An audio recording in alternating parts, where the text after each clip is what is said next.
Alright, so this is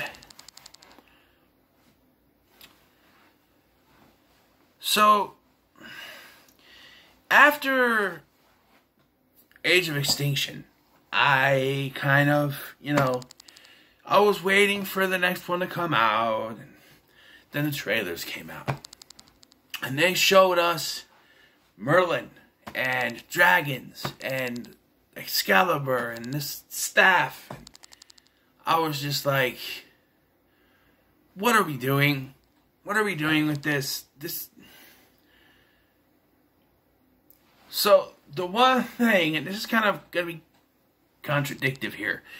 Well, the one thing that really got me was that all the stuff that Michael Bay tried to throw at us in the previous films. Megatron found in ice. Transformers with the cavemen. Transformers on the moon. Transformers with dinosaurs. Are all very plausible. They could have happened. But you see, with Merlin and sorcerers and stuff like that, couldn't ever happen because that's fiction. And for a series that has been grounded, for the most part, I mean, it's about alien robots that come from space, but you know what I mean. For a series that has been somewhat grounded with explosions and death and stuff like that, to then go that route and get into the fantastical now. And then, see, I didn't go to the theater to see this. I had enough. I was like, no, I'm not giving them my money. I bought the Blu-ray because my son wanted to watch this. And so, when I did watch it,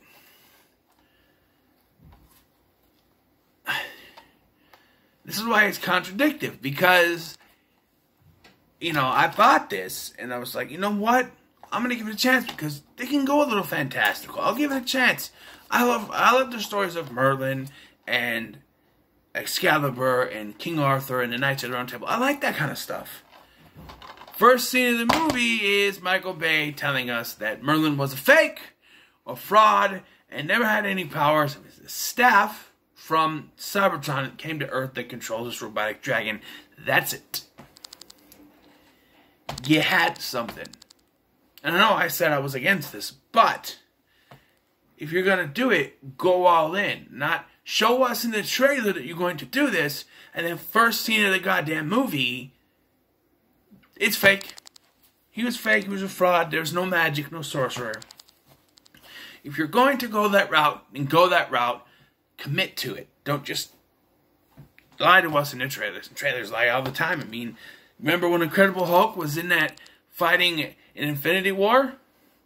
No, because it never happened. The trailer showed us that it happened because, spoilers. So, yes. And what is the story? Who cares? It's Transformers. It's the same story.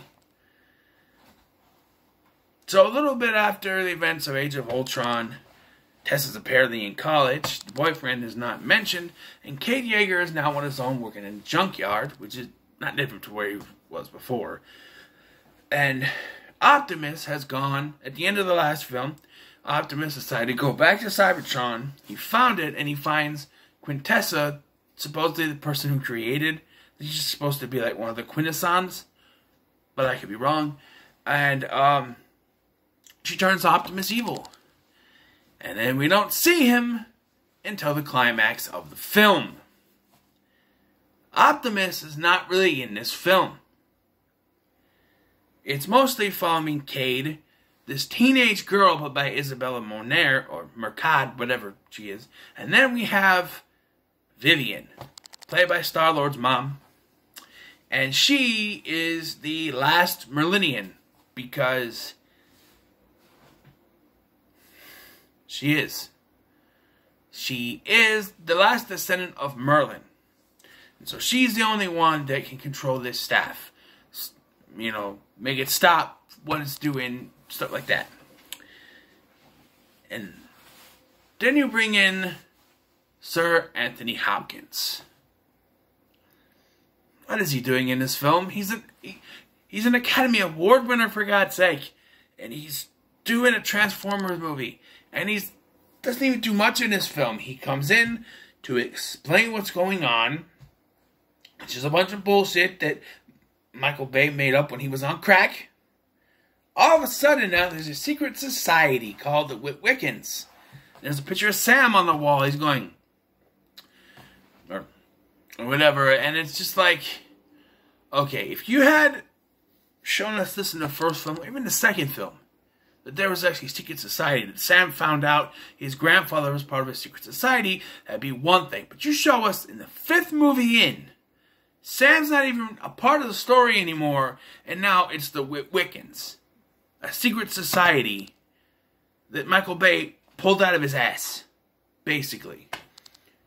And who's the last knight? Well, of course, it's Mark Wahlberg. What? No. Yes, Mark Wahlberg, you're the last knight. You're going to swing around a sword that's not Excalibur, as far as I could tell. And, yes. And then we have them trying to find the staff. And then there's Bumblebee fighting with Optimus when he shows up. And it is kind of cool, because there's these Decepticons. By the way, here's something for you. So, after the events of the first film, of the previous film, that apparently did nothing to help the Autobots, because Transformers are still outlawed. And so the military decides they need to work with the Transformers to get the staff. That is, they work with the Decepticons. What? Why? Oh, and Megatron's back, even though he was clearly not back. He was clearly destroyed, and we had Galvatron, who had a cliffhanger where he walked off, so he was set to come back, but people were pissed that they killed off Megatron, so Megatron is back. You can't just do that, Michael Bay. You have to give us a reason. What happened to Galvatron? Did the Transformium turn Galvatron back into Megatron? Now there's rumors that they're gonna bring in Galvatron for the reboot. I don't know. It's stupid. It's very stupid. So Optimus shows up and attacks the Decepticons. You think, okay, Optimus is back, but he's evil, and he starts fighting Bumblebee because he wants the staff. Bumblebee uses his real voice to shake Optimus out of it, and Optimus says, and I'm serious here, I have not heard your voice for centuries. Bullshit! You heard it in the first movie. It makes no sense. Michael Bay not watch his own films. He doesn't need to. Everybody else does, and he makes lots of money off of it. And where do I go with this? It's just, okay, I'll admit this is better than Age of Ultron, because there was less sexualizing women, although for most of the film, Vivian does wear this ensemble with her cleavage sticking out. But you have a 17-year-old female in this, Isabella Moner, so you can't really sexualize her. That's a no-no. So there's that, but she has this little robot sidekick. You know, for the kids. You know, for the kids. Because you gotta shake it. And also, we got little mini Dinobots for the kids.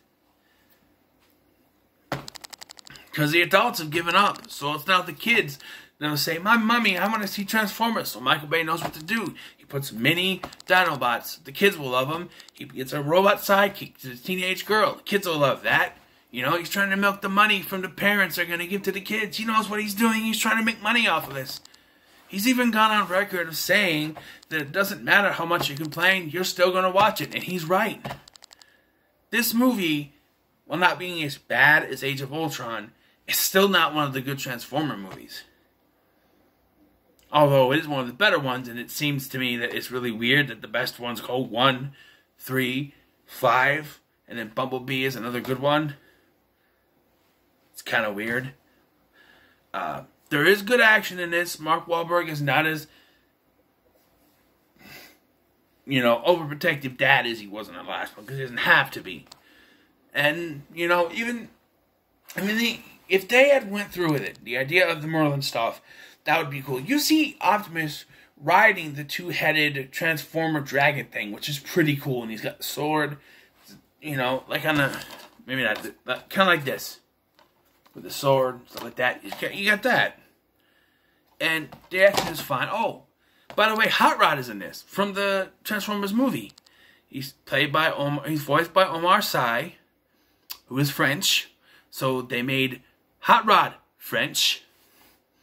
Makes no sense because Hot Rod is an American muscle car, but you know, here he's some weird Aston Martin type thing. I don't know. It's not even a hot rod.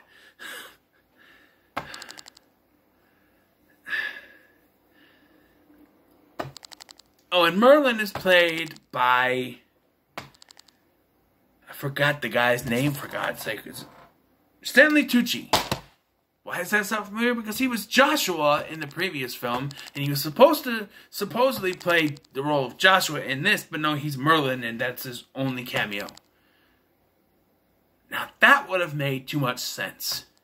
If you have him play Merlin, and then Joshua, and you say Joshua is the last Merlinian, there's a connection to the previous installment, but now it would make too much sense. Michael Bay can't make sense.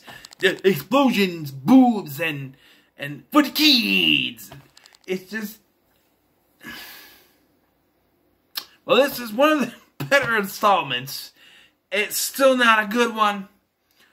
I read you to say that the only good installments in this franchise are 1, 3, and Bumblebee. But this is up there, I guess.